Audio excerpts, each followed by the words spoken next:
How you doing, buddy? I'm good. How are you, man? Chilling. Top billing, bro. That's cool. Man, I stumbled across your music just listening to like SoundCloud playlists and stuff. I really liked Roses personally. Oh, which one's that? I Yeah, all think right, I get it. Yeah, you're so cold, but you've done it. Yeah. I released so much music. It's like fucking. I did quit though, so now I'm just like fucking moving on to other things, innit? yeah. What's some of the other things you're getting into? I'm doing I started up a band, so we're just working on material and stuff. Nice. Lil Wiz might come back one day. Because since lockdown's been happening, I've been getting bored, so it's just been me recording like Lil Wiz songs, and I might just do a little album or something out of nowhere. Come back. That'd be cool, man. What's the name of the band? Band's called Renfree. Rent Free? Yeah, Renfree.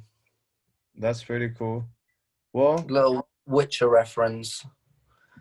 yeah, nice, man. What kind of music are you guys making? It's like indie shit. Indie? So like 1975 Arctic Monkeys and stuff. That type of vibe, surf vibe. I don't know. I'm just experimenting with it. It's just a little project that's just appeared now, but since I've finished with like Lil Wiz and stuff, but then I don't know if I want to abandon that completely yet. Well, I personally liked it.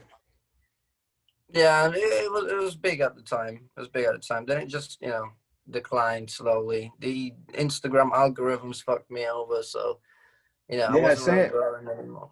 same here, man. I used to have like a couple thousand a couple thousand people in my stories and stuff, and now Yeah, sometimes I'll only have like 20. It's like yeah, that's it, a it sucks, massive and it difference. sucks. I don't understand what I'm doing that makes the algorithm like hate me so much or whatever. It's just the algorithms. At one point on Instagram with Lil Wiz, I had 40,000 followers.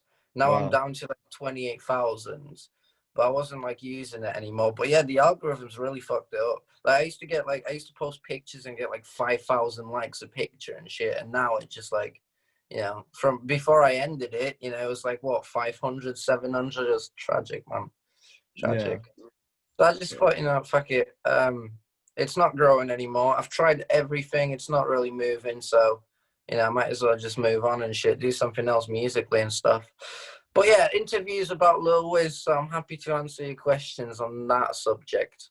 Well, man, if you want it to be about your something else, that's fine too. Whatever music that you feel like you're trying to push, that's what we're here for.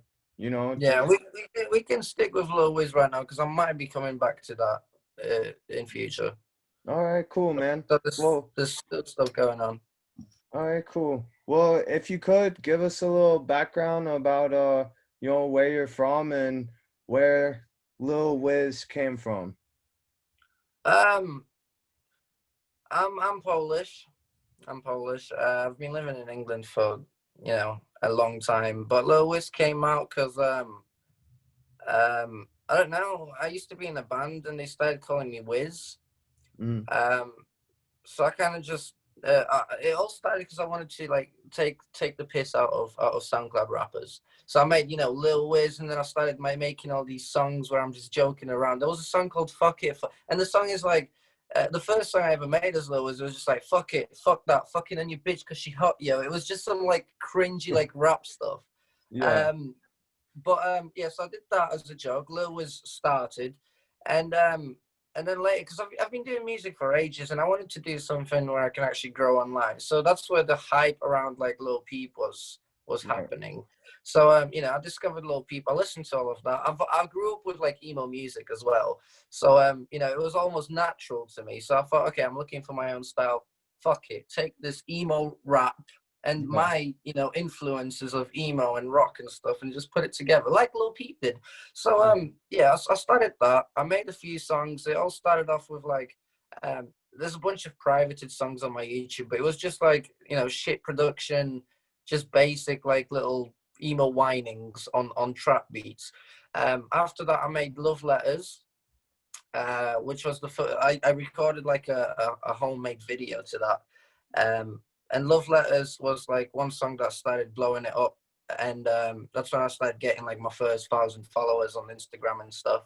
And yeah, then it was just singles after singles, and I was working a lot on my image and you know how I look. So I get this whole emo boy aesthetic to myself. It wasn't put on. It wasn't like fake or anything like that. That was genuinely how I like to dress. But then I discovered this whole e-boy thing, and I was like, wow, that looks cool. I might as well, you know, apply that to my style.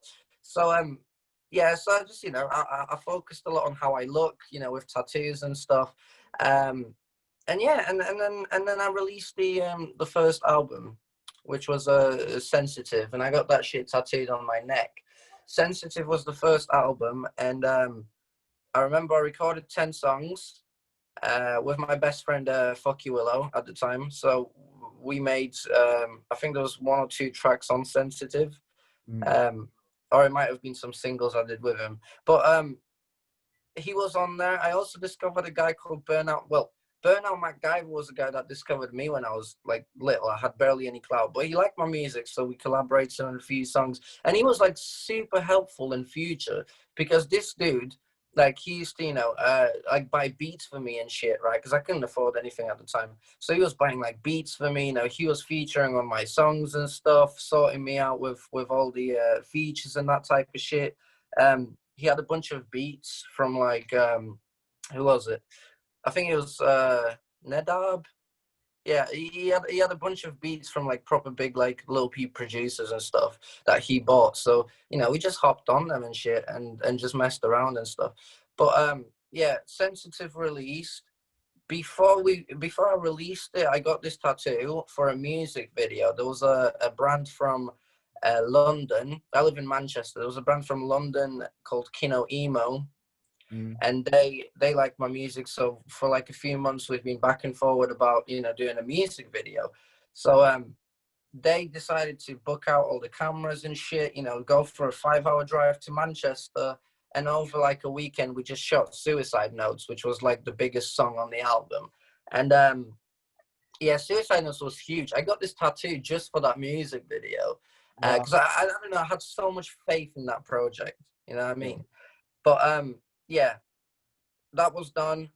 I released the album and the music video at once. The album did bits, you know, the songs on there have like 20,000 to 70,000 views. Yeah. So that was like the biggest thing I've done. And after that, that just skyrocketed to me, because I used to use automation tools on Instagram. So like it would automatically comment on people that like this type of emo stuff posts, and then those people would come onto my profile, check out what I've done. You know, I just released an album, so there was a lot of hype around me, and then that just allowed me to like keep growing up. But yeah, what's it called? The Sensitive came out. That was big. Then obviously I was just, you know, posting edgy pictures and shit. And then I released a second album called Witch Hunter. That was meant to be my last album as well, because I was planning on quitting then, because I started losing a lot of attention around that time. It's due to like mental health stuff. I ended up having like some fucking panic attack, and it like caused PTSD and shit. So I was just out of it, you know, for like 8 months. It was just therapy, and I wasn't focusing on anything. So yeah, that happened. And then, you know, meanwhile I was recording that album, and it took like a whole year because I was just not paying attention to Instagram or SoundCloud or anything like that. I was just focusing on my own health. But Witch Hunter was super cool because there's a guy called Say We Can Fly, who used to be like pretty big, you know, like 6 years ago, and he'd do like interviews with Brian Stars and shit. He was huge in the emo scene, you know, doing all the fucking emo songs and stuff. And I started playing guitar because of that dude. Because I used to go to every single gig of his whenever he came down to UK. And yeah, I started playing guitar because of him, and I messaged him on Instagram, and I was like, dude, do you want to make a song together? You know, you're a huge inspiration. Here's pictures of us two on all of your gigs that I've been to, innit? And he was like, yeah, fuck it, let's do it, man. So I was chuffed, mate. He didn't ask for any money or nothing. He was just like, I like your music. It reminds me of nothing, nowhere. Let's do a song. So I made a song called Faking with him for the album, and that was like a huge achievement for me. Because the dude that inspired me to do music, I just made a fucking song with him. You get me? That's sick, It man. was, I was super excited. Another song with Burnout, I think. Fuck You Willow, he didn't have a feature on the album because we fell out. We've not been friends for like a year during that time. So yeah, Fuck You Willow wasn't on that. The album did all right. I could tell that I was dying by that time, fucking 5,000-6,000 plays per song. Mm, Um, it doesn't upset me. At the end of the day, there are still people that enjoy that music. There's still those communities, especially the Russian communities, that are like super fans. They'd draw me and shit. They'd get my lyrics tattooed on them, which was super cool. I was like, hell yeah, that's fucking brilliant. So even if it's 5,000, 6,000 people listening to that, mate, if it helps you, it helps you. You get me? yeah. After that, due to like all this, PTSD shit, I was having this horrible anxiety disorder. So it would kick in at like random times, Mm, and it will just like almost attack me. So it'll put a thought in my head that I can't get out, but I know that I don't believe that thought. So that's what the next album was about, called Voids. And I was with my ex-girlfriend at the time, and basically all of those anxious thoughts were just resolving around her because I was so scared, that she'll leave me or whatever. And the anxiety made me think so far into the future. I could almost write songs about what it's like after it happens. It's mm, like I wrote an album, a breakup album, before that even happened. You know what I mean? Fucking, I love this girl to bits, still do, right? Still do. So I wrote this album. It was super deep. Had some of my favorite songs on there. Romance is Dead. Uh, what's it called? Blessed with a Curse, which I showed off my vocal range and went super high with it. Blessed with a Curse, some of my favorite songs on there. And she knew that it was about her. I told her that I'm getting those anxious thoughts. I'm writing these songs as a way of an output because I can't just, sit with those thoughts. So yeah, it was an output. Fucking about what year after that, the relationship unfortunately ended. Not yet, like 6-7 months later, the relationship ended because of like personal stuff.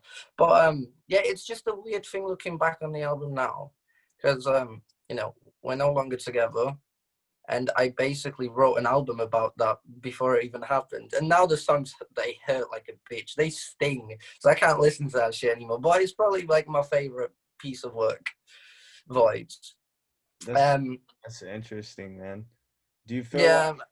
do you feel like you know, most of your lyrics are influenced from internally, or do you really rely on like what's happening to, you, like your surroundings for your lyrics?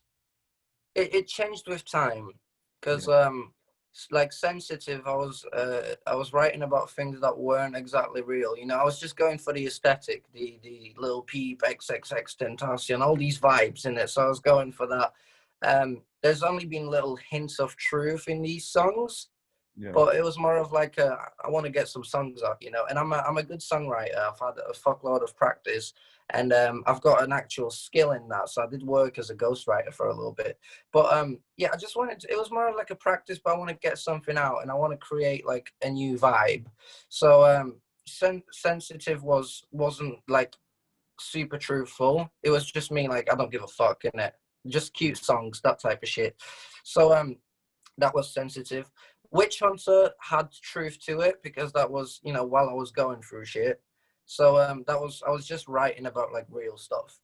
And Voids was like extremely personal. And I released Voids with a post saying, I'm quitting Lil Wiz. I said, this is probably my finest piece of work. I appreciate everyone and shit. I said my goodbyes to my fans. Um, but yeah, it felt right to do it. It felt right to just, this is probably the most personal thing I've ever created. It's time for me to go. You get me? So Yeah. have this, take this, listen to this. If it helps you, it helps you. You know, try to understand me. This album was made for me and nobody else. Treasure this. I'm gonna go now because that's it. I think I've done everything I needed to do. So Yeah. you know, then I just fucked off, and I wanted to like I took a little bit of a break from music and stuff. I finished off my college. Now it's time for me to get back into music because I started a music course in a university in Salford University, so I'm working on that. At the same time, I want to start something, explore myself musically. So I started a band called Rent Free. We've actually got our first band practice tomorrow, but we've got like a bunch of material already recorded. So that's something I'm focusing on. I maybe might in future come back to Lil Wiz. It depends. After the breakup, like I've got this weird impulse to just fucking write a whole album about it and Yeah. just release it. Because I record songs for myself, like Lil Wiz type songs. I record them for myself as a way of an output. But like I look back at some of those songs I record, I'm like, fucking hell, these are good. This is something that shouldn't be kept on my laptop. This should be out there. It's just like I already quit. So in future, maybe in future, if I get enough songs that I'm satisfied with, maybe I'll just release it. I won't come back as Lil Wiz, but I'll just drop it as Lil Wiz. So Yeah. like, here guys, have this. I needed an output. You can have an album worth of music. We'll see how it goes. I don't know. Lil Wiz definitely had potential and I think it's not fully wasted yet. It might pick up in future. It's just a matter of time, innit? Yeah. So you said that when you was writing Voids, you was going through like some pretty serious stuff. You know, have you completely gotten over that? You feel like you got a good grasp on your situation? And if so, what advice would you give people that might be going through something like that? Somewhat. I got over most of it because when it happened, it was a panic attack that caused PTSD. It happens. You can get PTSD from a panic attack. It's something that's so traumatic because you think you're dying as it happens. You think you're having a fucking heart attack. You're gonna die. That it impacts you for a very long time. I got over it now because it's been over a year now, but it felt like I had to take very tiny little steps, and I didn't believe that I can get better. The best thing to do is go to therapy because someone will understand what's happening and explain it to you. It's almost as if, you're getting a holy word. Someone's telling you something, you believe that because it's the only way you can help you. Therapy is extremely important. It helps. I don't think I told my therapist I don't think I would have been able to get out of that mindset without her. Time helps. I don't like if anything like that happens to anyone, it will finish. It'll stop sooner or later. It'll stop, but it's a matter of time. You have to give it time so it sinks in and it relaxes itself. So it's a matter of time before all of that goes away. And it's not the end of the world. And if you start panicking or getting any weird thoughts or just being upset over stupid shit, that'll pass. It's just a minute of it. It's not the end of the world. You can still live. You're not gonna die. Fucking hell. That's what I thought. It didn't work. But yeah, therapy, man, therapy. It helps. It helps. I am over it now. Obviously, occasionally a little bit of that anxiety, comes in, and it does affect you for a long term. Like now, I'm scared to fly. I'm scared to go on planes, and I used to not give a shit. Now I'm just scared of planes. Um, and occasionally I'll still monitor how fast my heart is beating, and it just scares the fuck out of me because I'm like, please don't happen again. I don't want to fucking go through that. But yeah, as long as you're aware of it, it will pass with time. That's good advice, man. Do you have any certain like a typical studio session? Is there any certain way that you like to make music, or you kind of just go with the flow, whatever? The way I've always done when it comes to Lil Wiz, the way I've always done songs is I would go on YouTube, find a type beat, and it was horrible because I'm like, when it comes to making a song, I need it to sound perfect, like right off the bat. Mm. So I've got a thing that when I hear a piece of music, I can create a melody automatically. So, you know, the super catchy chorus, it's there instantly.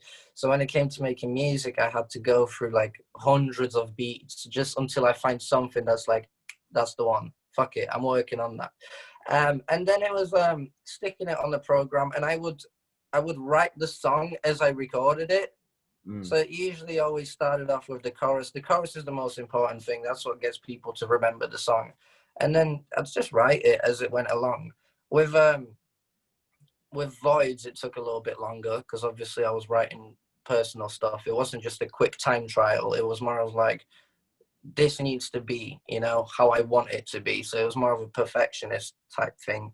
But yeah, I just sit down and write on my own. It was never that I had a bunch of dudes in the studio hyping me up or whatever. It was always just me in my room on my little laptop, just recording track after track.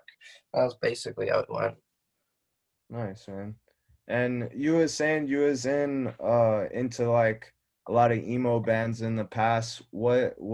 Um what are some of those bands like what'd you listen to growing up that influenced your music?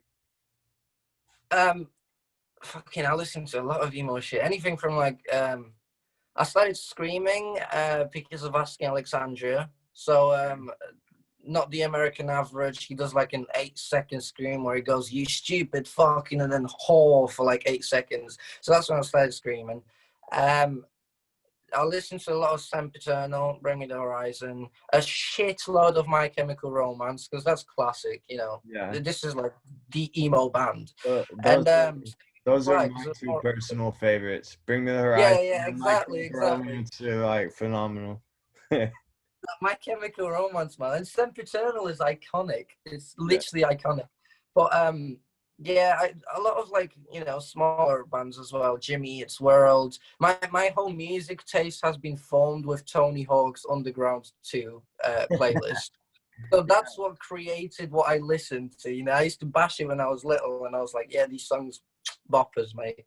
But yeah, Stay We Can Fly as well. The acoustic things, I really like that. Just sad emo shit. And my voice is like a fusion of like Gerard Way and Say We Can Fly. You Yeah. know, I analyze these artists, and then I analyze my own music, and I'm like, fucking hell, I'm trying to sing like them without even knowing I'm doing it. But yeah, a lot of emo shit. You know, Black Veil Brides, fucking I got into yeah, I was always like a Metallica guy as well, Yeah. because Metallica, and I got into some heavy stuff as well. You know, Infant Annihilator, Vulvodynia. So I did have a little deathcore scene.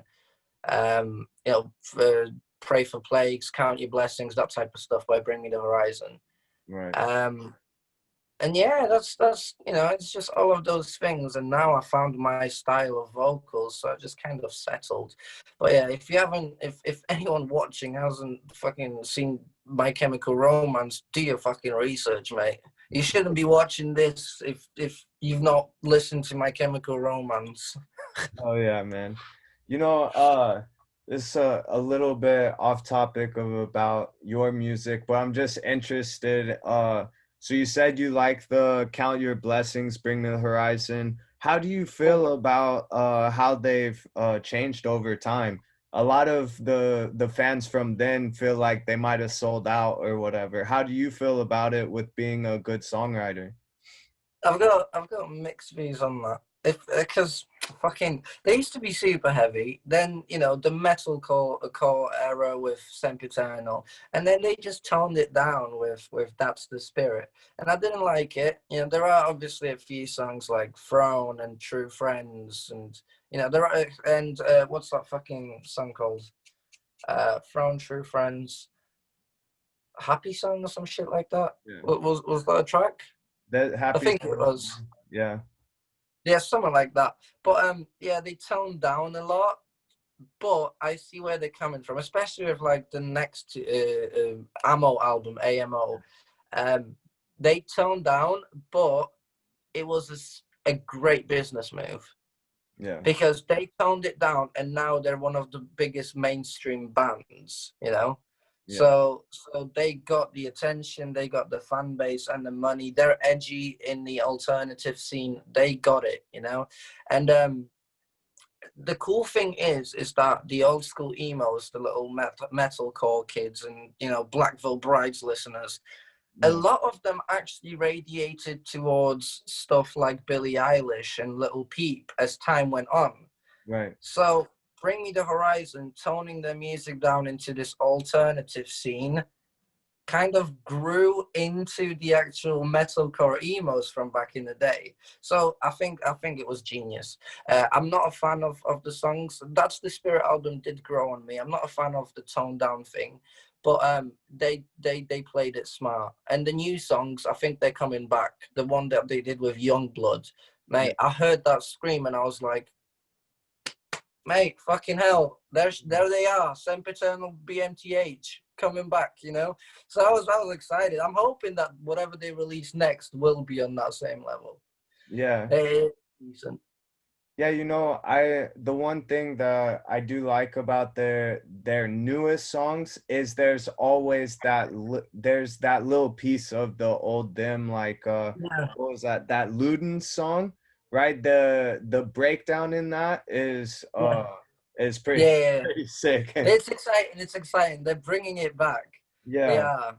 Yeah, I like to see the mix. Like they're really, they've been doing so much different stuff, and now I feel like they're kind of taking a little piece of everything that they've been doing and Yeah, finding their like true spot, yeah.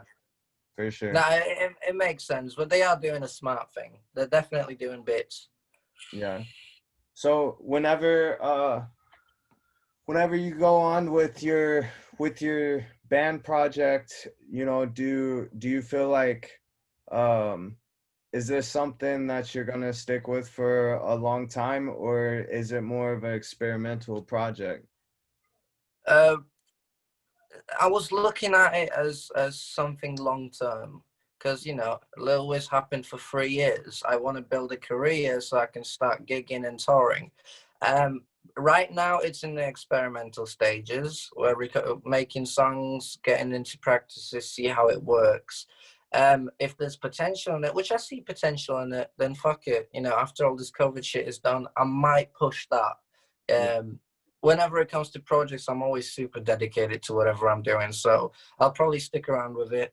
I could, as I said, release Lil Wiz stuff on the side when I just need to vent. Um, but yeah, I feel like I would just stick to it, especially as it is like a me-oriented band. So I'm kind of taking the little inspiration from Lil Wiz and turning it into this alternative shit. Um, it's like an evolution. It's like Bring Me the Horizon going from Sempiternal to That's the Spirit. So that's kind of what I'm trying to do now with that band, and I feel like I could the other members are super dedicated as well. I feel like they would want that to be a long term thing. It's just the COVID limitations right now. Booking out practice rooms and studios and stuff. It sucks, but I can see myself being focused on that. Yeah, awesome, man. Well, you have to keep us in the loop when you guys are able to, practice with each other more and you get more and more music out, feel free to reach out and I'll promote the band project as well. Um, Yeah, definitely. Yeah, I need some blog exposure. That's yeah, why when I was looking for blogs. I was like, can someone fucking write about me already? And it was like super rare. It was fun. It was fun. yeah, man. I don't The know. We'll see. the the whole point is for that, I feel like there's a lot of interesting artists like yourself, that don't get the proper exposure from the blogs and chances to interviews and stuff because Yeah, everybody wants to do like as most famous people as they can, but really there's plenty of interesting artists that don't necessarily get the chance, or a lot of times these companies try to charge people for these types of things, and I feel like I wanted to create a platform and a community where the artists can kind of help each other. Hopefully like your fans will come and watch you and find one other artist on the website that they like, and vice versa. And over time, as we get more and more interviews, it yeah, can grow into something where it helps the up and coming artists. That's the best way to do it, isn't it? Right now, it's just you either accidentally make a viral video or you become an industry plant. It's so hard to make it out of the underground scene on your own. You get me? Yeah. But yeah, it's the creative writers doing bits. They are helping a lot of artists. Plus it builds a portfolio. Like if I'm a little artist and the blog writes about me, I can just stick that in a portfolio. Whatever I'm doing in future, here's an article about me. You get me? It's pretty useful for like small underground artists, and they can benefit from that. Yeah, for sure, man. Well, we really appreciate you, taking the time to sit down with us. Like I said, we're up, we're just starting. I started reaching out to people maybe like about 3 weeks ago or something like that. Yeah. I've been building the website through like pretty much all of COVID, but we just started posting the episodes and stuff. So, it really means a lot to me that you would take the time to come and talk with us, man. I really appreciate it. It's Gucci, man. It's Gucci. As long as you get some work to do. Yeah, for sure, man. All right, dude. Well, take care, and I'll get the article written up, and I'll send it your way before I post it. All right, man. No worries, mate. Have a good one. Have a good day. Yeah. Yeah, you too.